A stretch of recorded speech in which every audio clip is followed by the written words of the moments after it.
Hey friends, this is Dolynny TV. I hope your rainy weekend across Alberta has been rather pleasant. Obviously, it's been a rainy pretty much week at this point as Alberta getting that dump of rain that, well, at some point over the course of the summer is always needed.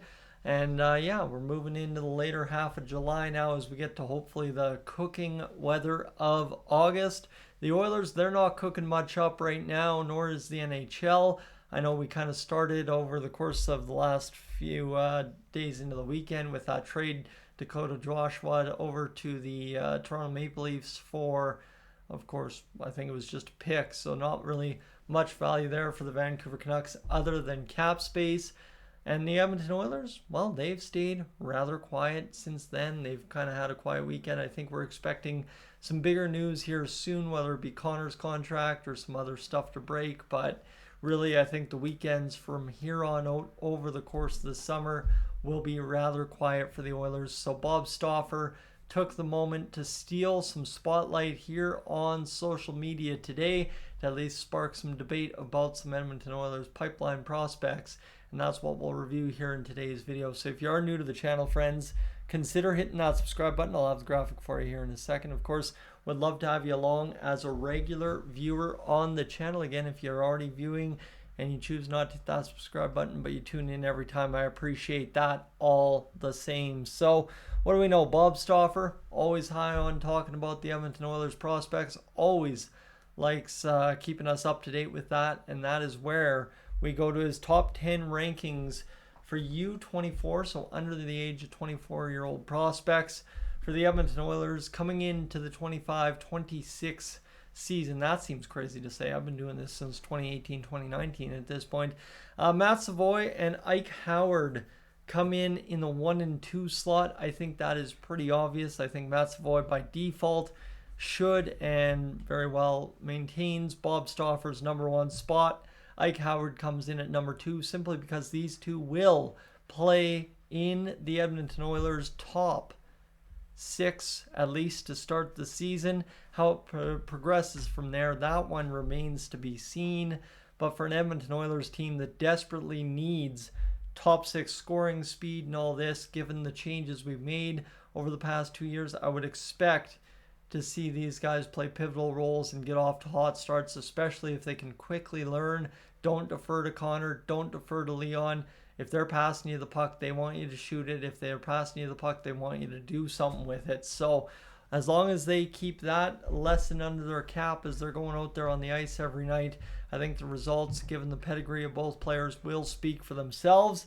Again, you still have to deliver. It's not just, do it. You still have to do it and make the results kind of speak for what we believe. So Maxim Berezhkin, he comes in at number 3. I know signed a deal overseas there, so he'll be another year or 2 yet.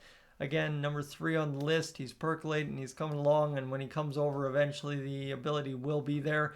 It's just you got to wait for this, and it's kind of typical of the situation. So we're not going to get too excited or too elated yet, but of course that is the caliber of prospect he is. And Bob Stauffer very high on Berezhkin, so stay tuned on that front over the next few years.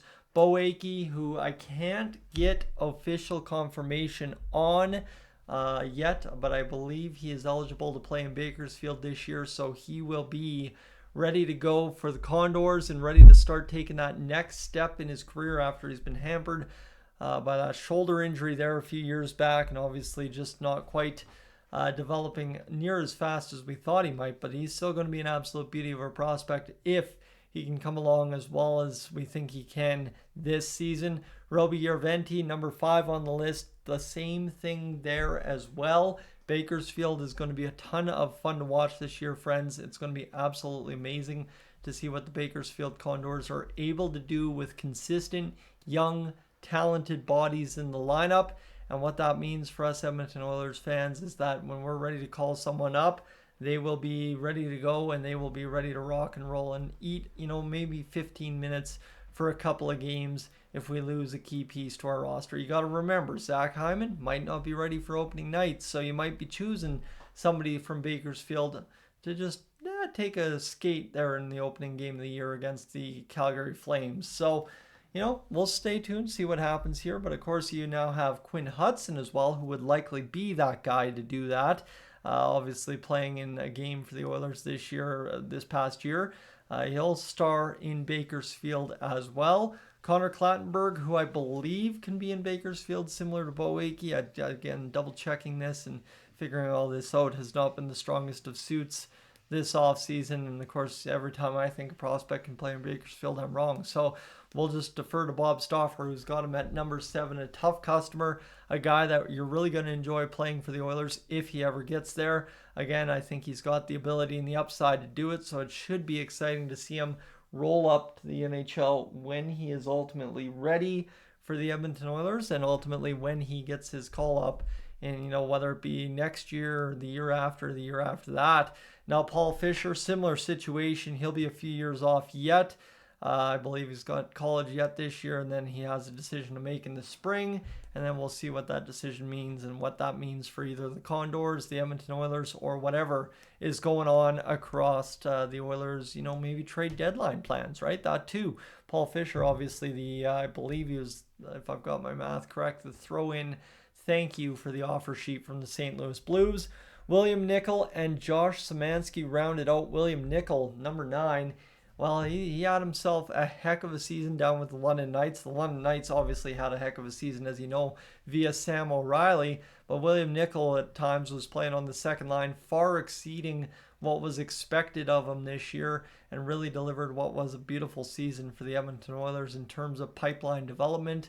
And hopefully for the Oilers, they can continue to get that out of Nickel this year, who, will obviously be playing behind Sam O'Reilly and London as well. But hey, you know what? It's all good. It's all great. And William Nickel, if he has a season of upside similar to last year, him and O'Reilly are really going to wreck things up down there for the London Knights. So that's exciting. And then the last name on that list, again, if you missed it there at the bottom, is Josh Szymanski, who came over from Germany this offseason, actually during the playoffs, and is going to be here this year for the Oilers in Bakersfield. Bruce Kurlock, I think I'll defer to his opinion on this one. The transition from the big ice to the small ice is going to be the biggest impact on what happens with Josh Szymanski. Well, he may be number 10 on that list. His upside has him probably anywhere, from 3 to 10, really, depending on how that transition to the middle of the ice and the big ice to small ice goes for the younger Oilers center right now. So we'll see how that one pans out. Obviously, this is all a wait and see kind of game, but that's your Bob Stauffer Top 10 Prospects 2025 off-season edition.